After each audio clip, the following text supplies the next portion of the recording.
we're joined on the program by Mr. Ambrose Igbokwe, Chairman, Guild of Public Affairs Analysts, Enugu State, joins us virtually this morning. Mr. Igbokwe, good morning and welcome to the program. Good morning. Good to be here. Well, if you look, through all the front pages, you know the story that will be the biggest. So let's just start right with the Vanguard newspaper. E-transmission of poll results can't replace manual. Tinubu signs amended Electoral Act 2026 into law. So, we've talked about that. It's been a build-up. Clearly, the conversation is not over. And you see, on page 10, INEC's position on e-transmission of election results. Is this from, the previous guidelines? Is this from a statement that has been made? I guess you just have to wait. But Mr. Igbokwe, it's now law.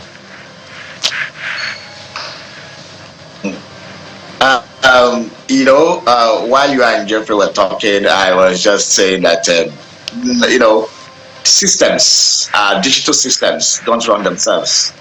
It's still garbage in, garbage out, or even the open AIs and chat GPTs of this world is what we impute, what you request it to do, that it will do. Last election, we saw where INEC openly admitted mutilated result sheets and told us to go to court if we feel pained.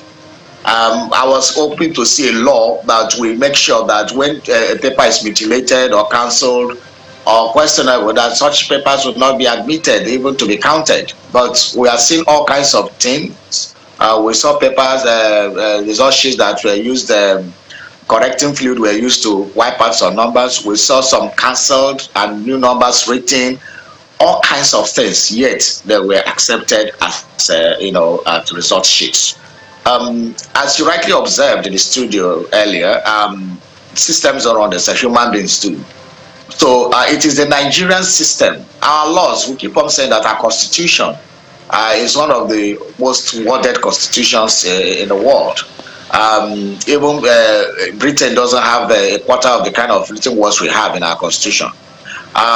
If upright people are to run our constitution, Nigeria will be one of the best countries in the world. So it is not about our laws most of the time. It's about the application of the law, implementation of the law, executing the law. By who? By the very people who want to manipulate the law. So that's the problem. And why do they manipulate the law? They do this because they know there are no consequences. There are no consequences when they do this. How many people have been jailed for electoral fraud? How many people? So it just fizzles out after each election. And after each election cycle, we come back and repeat the same thing. And those politicians are so bold to tell us all kinds of stories to bamboozle us. And they get us bamboozled. The majority of the masses get bamboozled. And that's why they have the effortry every election cycle to share maybe a wrapper, share some bottle of soft drinks, give you a little cash, and our people line up. When you even want to, when the first time the Senate passed this thing like 2 weeks ago, and when there was some demonstrations or protests, how many Nigerians turned up? We saw the old horses, even the one Mr. Peter Obi went to join. How many Nigerians? Just a motley of less than 100 people. So imagine if 1 million Nigerians have turned up and picketed the National Assembly, for example. Imagine how they will shake. But no. The politicians in Nigeria are some of the smartest group of people in Nigeria. They know the Nigerian masses. They know the psyche. They know the psychology of the Nigerian masses. They know that the Nigerian masses, a critical mass of the citizens, are docile. They know that we pander to primordial sentiments like ethnicity, like religion, like party affiliation, blind followership, stupid loyalty.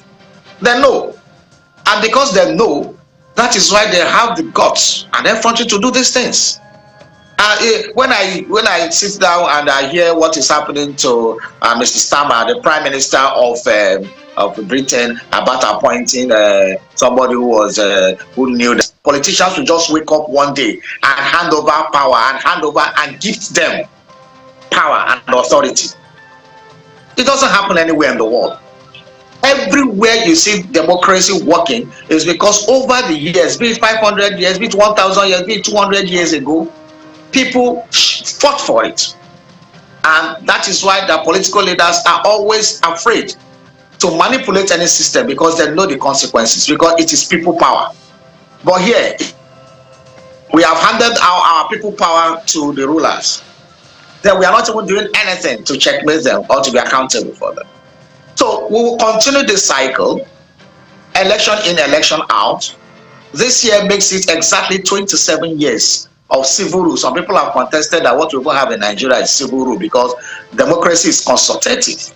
Democracy is for the people, by the people, and for the people. That is not happening in Nigeria. Some group of people just sit down somewhere,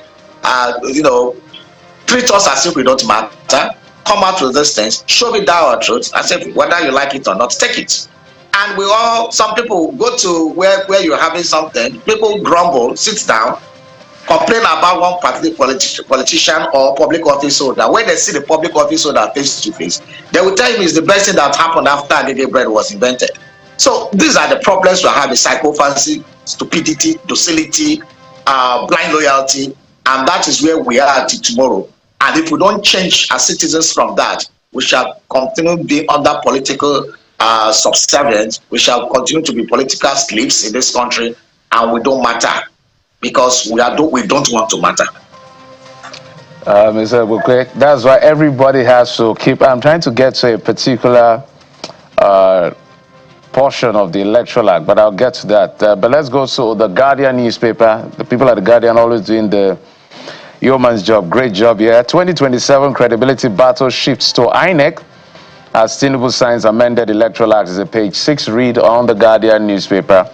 Listening to former national commissioners and officials of INEC, they will tell you that sometimes the courts and INEC are some of our biggest problems, influenced by the political class. In fact, listening to one of the INEC commissioners say the case went all the way to the courts and all kinds of forms were displayed, which is why the law were trying to make sure that INEC has the burden of proof, so that INEC can say this document belongs to us. The reason why some of us are insisting on electronic transmission, at least let's start with that before we even talk about real time or no real time, is to the effect that whatever is on IREV is not me that created it. It is INEC that put it there. So we use that as a reference point when we're collating in case there are discrepancies or disputes.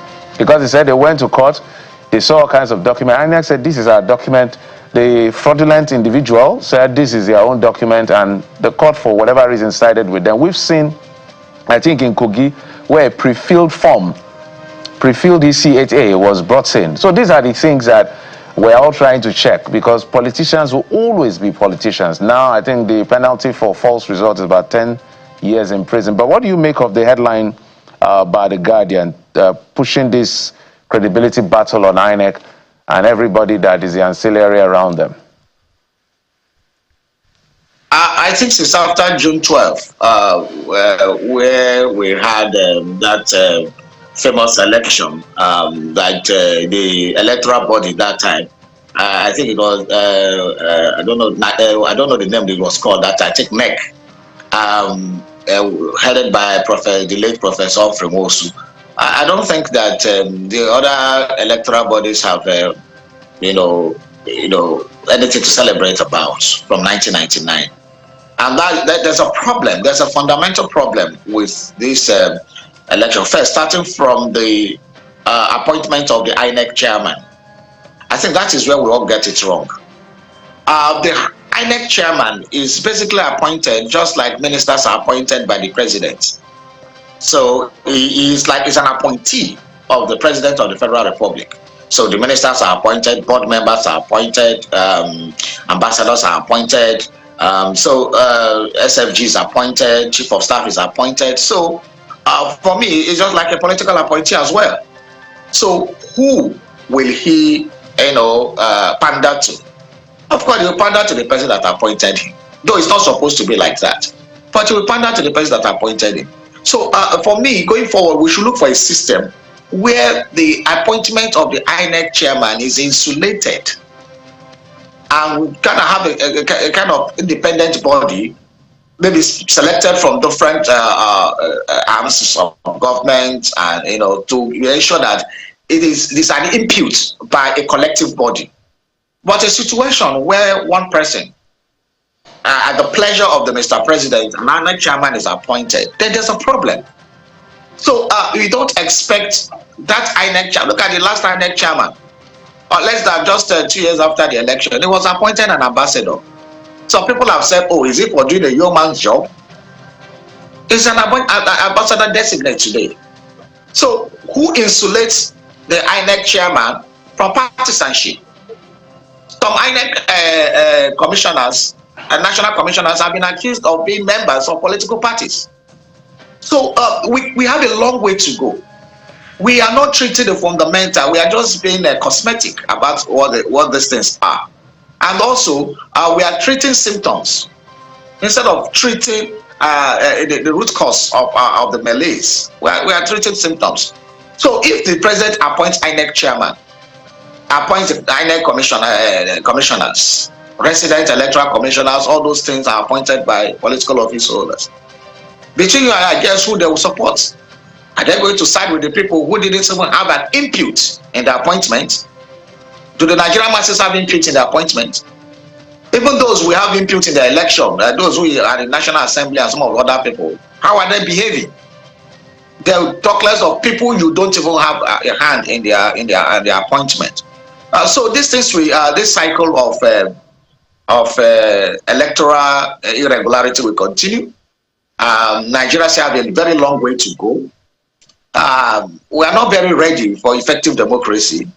I think every 4 years we just go around the cycle, do something else. The only luck we have now is that we are at least they have not been able to break the will of the people in terms of sticking to the two-term arrangement. Somebody tried to do a third term, he didn't succeed. That would have been our doom, because I would have suffering what maybe some countries like Uganda are suffering, countries like Cameroon and other countries. But at least we still have a semblance of going to changing leaders, even if it is by whatever means, whether we were the ones that voted them or not. But at least every 8 years, a leader must come and go. That is the this bottom line of what we are practicing today as a democracy. So there are structural defects that we need to face. All these other things, when we focus on the structural defects, then we will be able to correct these things. But we are not looking at the foundation. We are rather looking at paints and some other decorations around the building where the structure itself is not very strong. So we should look at all those things. INEC that is saying that the court accepted this. How did INEC challenge that case, for example? Did they appeal it? Did they do some organizing? So in most of our elections, INEC has been held culpable most of the times. Sometimes even denying a lot of things in court. And let's quickly sometimes take a look at the New Telegraph. Pardon me, Mr. Igbokwe, because of time. So we can give full value to it as well. Quickly, leads with the same story, New Telegraph on Electoral Act now, 2026. But, there was a tragedy in Plateau State yesterday. A lot of people may not have paid attention, obviously, because of the story around the Electoral Act and all of that. But you see, Plateau mining site tragedy. Suspected gas leak kills 37, 25 others hospitalized. Alake Seals Mine. Now, if you just look at Nigeria's map and the spread of the solid minerals we have in Nigeria, this is just how blessed the country is. Almost $1 trillion, and some say it's even conservative.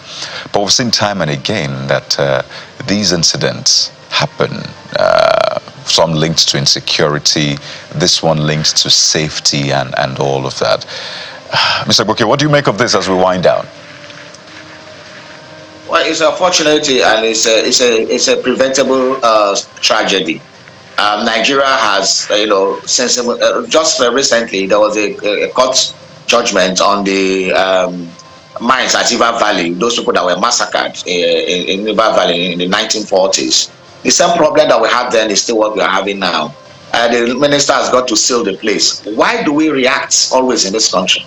We don't want to prevent these accidents from happening. We don't want to prevent things from happening. We are not proactive. We are always reactive. You go to seal mine, tomorrow they will open the mine again, life continues.